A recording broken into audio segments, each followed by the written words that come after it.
Halo adik-adikku yang kece-kece, yang cantik-cantik, yang ganteng-ganteng. Selamat pagi, siang, sore, dan malam buat adik-adikku semuanya. Semoga kalian selalu dalam keadaan semangat, ya, juga sehat tentunya. Baik adik-adikku sekalian semuanya, hari ini kakak tampil lagi untuk memberikan pemecahan soal, ya, terutama soal yang menarik adik-adikku ya. Kenapa soal itu menarik? Karena soal itu adalah menantang dan beda. Kakak akan membahasnya atau memecahkan soal ini dengan cara yang tidak biasa, ya. Jadi biasanya soal ini dikerjakan dengan cara biasa deh, yaitu. Tapi kali ini kakak akan coba mengerjakan soalnya dengan cara yang tidak biasa. Mari kita ikuti pembahasannya. Oke, kita geser dulu supaya lebih kelihatan, lebih jelas, ya. Oke, soalnya adalah soal tentang rangkaian Kirchhoff.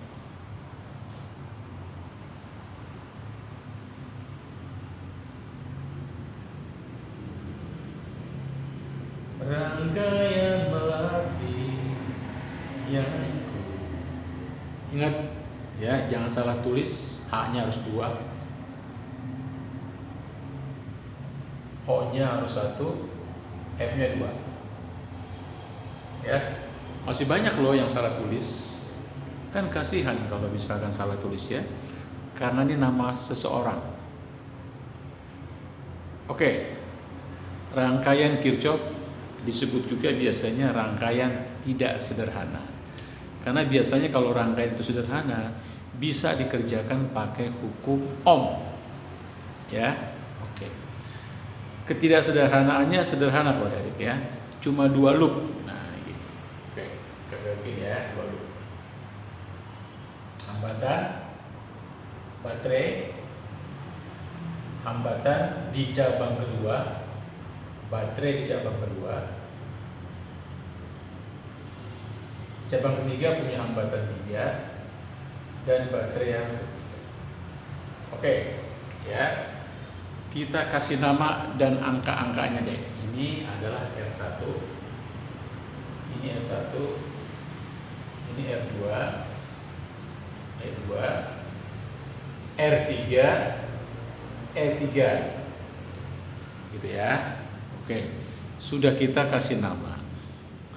Sekarang saatnya kita kasih titik. Ya, kan kakak pernah bilang untuk mengerjakan setiap soal rangkaian apapun, baik rangkaian sederhana maupun tidak sederhana, buatlah jejak. Jejaknya apa? Berupa titik-titik dan nama-nama. Sekarang marilah tugas kita membuat titik. Bebas saja deh, ya.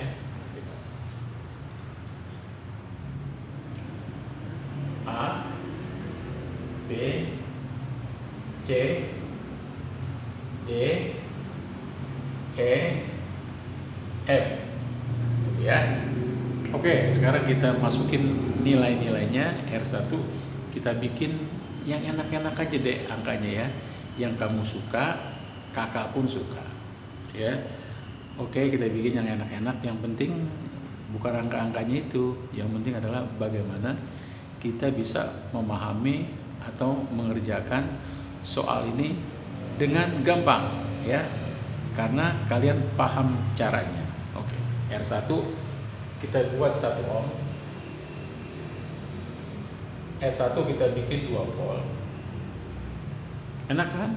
Oke, R2 kita bikin 3 ohm, ini 6 volt. Oke, apalagi yang belum, bebas saja kita isinya. Kita buat angka-angkanya bebas ya, spontan aja deh. R3 nya kita bikin, katakanlah angka yang belum ada adalah 4 ohm dan 5 volt. Oke ya. Oke, kita bahas satu persatu. Biasanya apa sih yang ditanyakan? Oke, sebelum kita bahas ya pemecahannya, apa sih yang ditanyakan? Biasanya berapa kuat arus pada cabang 1. Ini cabang 1, ini cabang 2, ini cabang 3. Biasanya begitu. Ya. Nah, kita pakai aturan yang agak beda adik-adik ya. Aturan yang tidak biasa. Maka setelah kita bikin jejak-jejaknya begini, lalu kita buat arah arusnya sembarang deh. Ya, arah arusnya sembarang. Yuk, kakak misalkan arah arus di cabang 1, kakak bikin ke bawah. I1 juga gitu, I2 ke bawah, I3 ke bawah. Oke. Ya, kakak bikin seperti itu. Nah, tugas kita adalah bagaimana mencari I1, I2 dan I3. Oke, pakai cara yang tidak biasa. Oke ya. Tapi tetap kita menggunakan persamaan-persamaan Kirchhoff. Artinya kita menggunakan hukum Kirchhoff 1 dan Kirchhoff 2, tapi dengan bentuk yang lain deh, yang tidak biasa, ya. Oke. Jadi bentuk hukum Kirchhoff yang pertama kakak bikin seperti ini. I1 ditambah I2 ditambah I3 sama dengan 0. Gitu ya. Oke, ini yang pertama. Hukum Kirchhoff pertama, bentuk yang lain. Ya. Lalu kita pakai pasangannya deh. Nah, pasangan dari ini adalah hukum Kirchhoff kedua, tapi dalam bentuk yang lain, ya. Dalam bentuk persamaan untuk rangkaian terbuka, sigma E ditambah sigma I kali R sama dengan beda potensial. Nah, jadi dua persamaan ini ya. Kita pakai perumusan yang berbeda dari biasanya. Oke, yuk dari sini deh kita dapatkan nih ya. Oke, kita lihat dulu kelihatan nggak? Oke, gini aja deh. Dari sini kita dapatkan bahwa I adalah V dikurang sigma E atau E per R. Nah, ini dia ya. Jadi ini yang kita pakai. Oke, jadi itu yang kita pakai. Oke, maka dengan demikian ya, dengan demikian I1 kita isi dengan I1, contoh deh ya. Ini kita bikin beda potensialnya antara A dan B. Oke, ini kita bikin I1. Ini R1. Nah, begitu. Dan seterusnya dan seterusnya. Ya, begitu juga dengan I2. Maka ini I2, ini adalah VCD dikurang E2 dibagi R2. Jadi begitu. Jadi kalau misalkan kita bikin I2 di sini, I2-nya adalah sama dengan VCD tegangan antara titik C dan D dikurang E2. Kita mengikuti persamaan ini, persamaan dasarnya ini, lalu kita bikin I-nya kan. Nah, VCD dikurang E2 dibagi R2. Oke. Gitu ya. Oh, nggak kelihatan, kita geser. Baik. Nah, terus begitu juga deh dengan I3-nya. Ya. Dengan I3-nya. I3-nya kita dapatkan juga, I3 adalah V-nya VEF. Beda potensial antara titik E dan titik F, lalu dikurang E3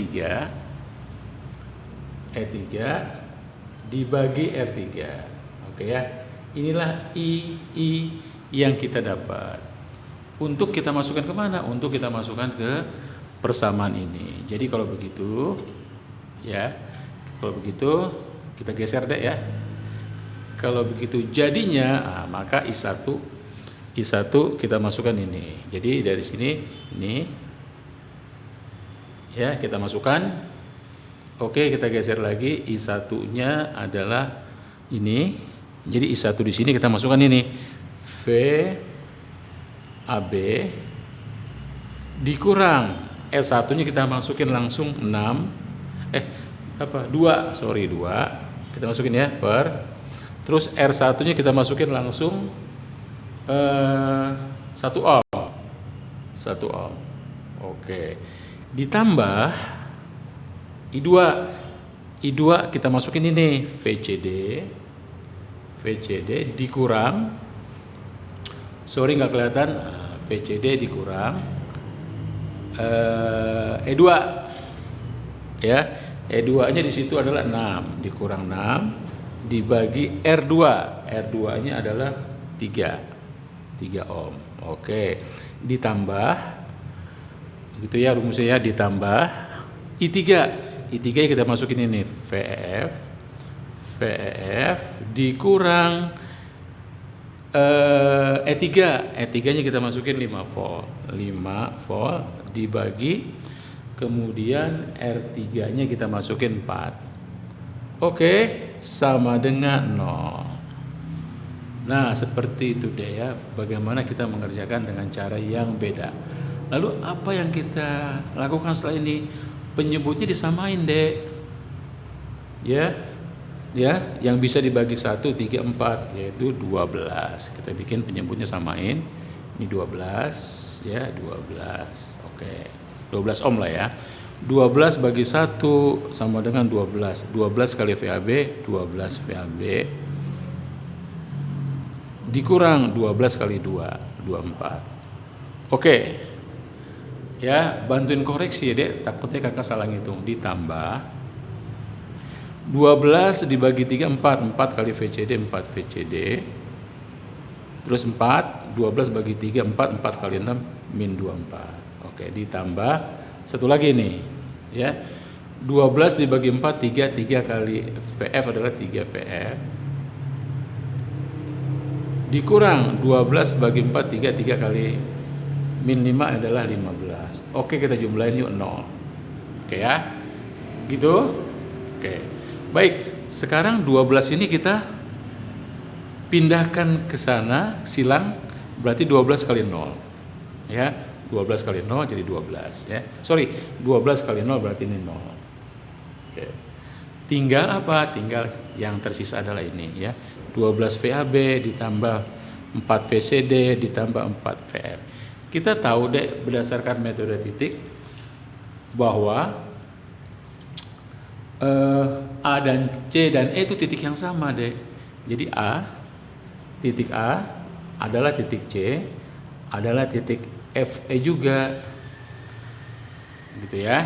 Ingat video sebelumnya kakak sudah jelaskan metode titik. Terus kemudian BDF, B titik yang sama dengan D, titik yang sama juga dengan F. Dengan demikian maka ini kita bikin, kalau ini VAB jadi 12 VAB, 12 VAB. Oke deh ya, kita pakai spidol yang warnanya merah ya, biar nggak bosan dengan biru terus, kali-kali ganti merah. Oke, terus ini dengan ini adalah 4 VCD. 4 VCD adalah 4 VAB juga deh, jadi 4 VAB. Ya kan? Karena tadi itu ya, karena penjelasan di sini ditambah 3 VF. 3 VF itu adalah 3 VAB juga. 3 VAB juga. Oke ya. Nah, oke, terus kemudian ini bagian yang ini min 24 sama min 24 adalah min 48, min 48 bener ya, min 48 di min 15 berarti berapa? Min 63. Oke, inilah cara yang beda dari cara biasa. Baik, karena ini VAB nya udah sama, tinggal dijumlahin 12 ditambah 4 16 ditambah 3 19. Oke deh, kita bergeser ke samping lagi ya. Oke. 12 ditambah 4 ditambah 3 16 jadi 19 VAB ya. Ini min 63. Oke, min 63 sama dengan 0. Jadi berapa VAB-nya? VAB-nya adalah 63 dibagi 19. Ini volt. Ya. Jadi kita dapatkan tegangan VAB, ya. Kalau VAB-nya dapat, Dek, maka VCD-nya pun sama, Dek. Kan tadi saya bilang, ya, VCD sama dengan VAB. D juga, dan sama dengan apa lagi? Nah, kita bikin ya. Ini kita bikin 63 per 19 volt. Lalu EF-nya berapa? Ya DD juga deh. Ya sama dengan VAB. Kalau begitu berarti 63 per 19 juga ya, volt. V2 volt. Ini volt ya, volt. Oke, ya. Kita dapat tegangannya masing-masing. Berarti kalau kita mencari arusnya, misalkan kita mau mencari I di cabang 1, kita tinggal masukin aja deh. Kan I1 kita dapat tadi kan, I1 itu adalah VAB tadi. VAB dikurang E1 dibagi R1 ya. Jadi I1-nya berapa? VAB-nya kita masukin deh. Ini dia, 63 per 19. Lalu S1-nya kita masukin adalah 2 volt. 2 voltnya kita ganti deh ya, supaya penyebutnya sama. Jadi 38 per 19. Lalu jangan lupa dibagi, hambatannya adalah R1. R1-nya adalah 1. Sehingga kita dapatkan I1-nya adalah 6 ini dikurangin ya. Penyebutnya udah sama, bisa dikurangin, berarti 63 dikurang 38 adalah 25 ya, 25 per 19 ampere. Inilah I1. Oh, ternyata hasilnya positif deh. Berarti arah arus perumpamaan yang kita buat benar. Hasilnya positif, berarti arah arus listrik maksudnya ya. Arah arus listrik maksudnya perumpamaan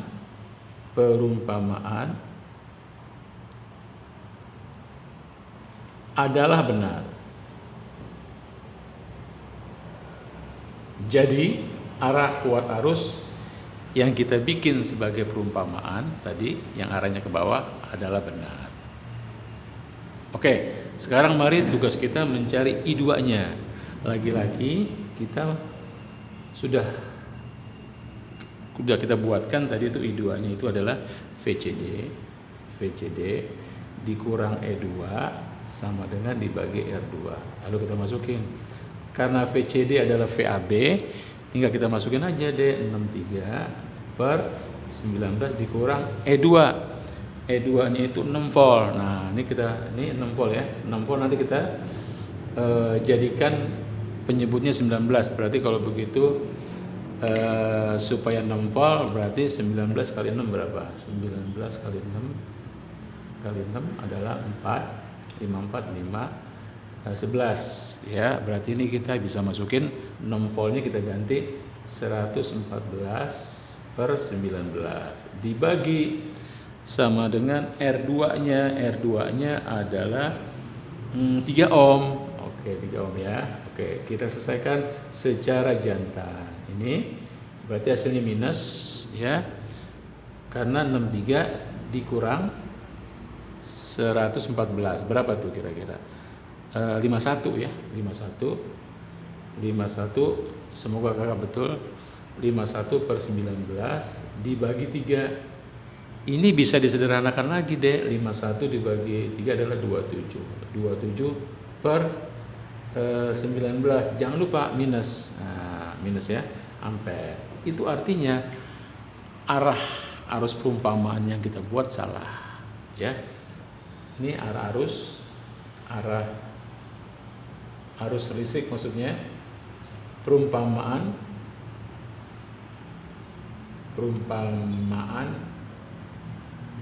yang dibuat adalah salah ya, adalah salah. Berarti kalau perumpamaannya ke bawah, maka arus yang benarnya adalah arahnya ke atas ya, tinggal dibalik saja. Salah. Oke deh ya. Jadi perumpamaan yang semula I2-nya ke bawah, maka kita betulkan saja arahnya ke atas. Kenapa? Karena nyatanya hasilnya minus ya. Dia minus kalau I2-nya ke bawah, ternyata dia harus kita balik ya. Kalau kita balik ini, katakanlah yang tadinya ke bawah kita buat ke atas, pasti hasilnya positif. Oke ya. Yuk sekarang kita lihat I3-nya. I3-nya adalah sama deh ya. Tadi rumus sudah kita buat, I3 sama dengan adalah VEF. Kita tahu VF-nya adalah VAB dikurang E3. E3 dibagi R3. Oke, kita masukin. Jadi I3-nya sama dengan VEF-nya adalah VAB. Jadi kita masukin aja VAB. Berapa VAB tadi? 63/19. 63/19 dikurang E3. E3-nya ada 5 volt. Nah, 5 volt. Jadi 5 volt itu kita buat dalam penyebut 19. Berarti kalau gitu 5 kali 19 kali 5. Oke, kita kalikan di sini deh ya. 19 kali 5 berapa? 9 kali 5 45. 5 juga 4. 5 1 9. Oke, jadi sebetulnya 5 volt itu bisa kita ganti dalam penyebut 19 adalah 95 per 19. Lalu jangan lupa dibagi dengan hambatannya R3. R3-nya adalah 4 ohm.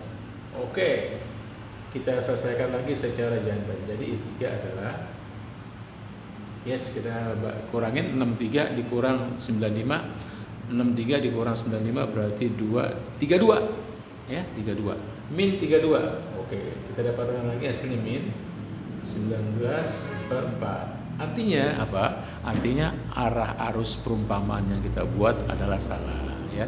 Nanti tinggal dibetulin aja. Ternyata yang betul adalah ketika kita buat perumpamaannya ke atas ya. Oke. Jadi 3-nya adalah kita sederhanakan jadi min 32 bagi 4 8. Jadi 8/19 ampere ya. Itu dia. Berarti perumpamaan yang kita buat untuk I2 dan I3 adalah salah. Perumpamaan yang mula-mula kita buat adalah arah arusnya kita buat ke bawah untuk I2 dan I3. Kenyataannya hasilnya minus. Berarti sebetulnya arah arusnya adalah ke atas yang sebenarnya. I2 arah arusnya ke atas, I3 pun arah arusnya ke atas. Itulah yang sebenarnya. Oke, adik-adikku, inilah penyelesaian rangkaian Kirchhoff dengan cara yang beda ya, tapi pakai rumus yang sama, konsep yang sama, konsep Kirchhoff, tapi pakai rumus atau rumus yang bentuknya beda deh ya, beda dari yang biasanya ya.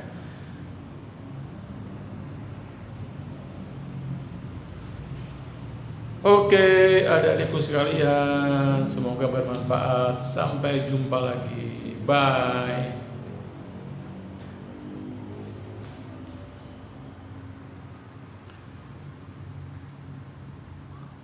Di manakah cinta mereka terhadap sesama, menebar maut hasil kesewenangan semata.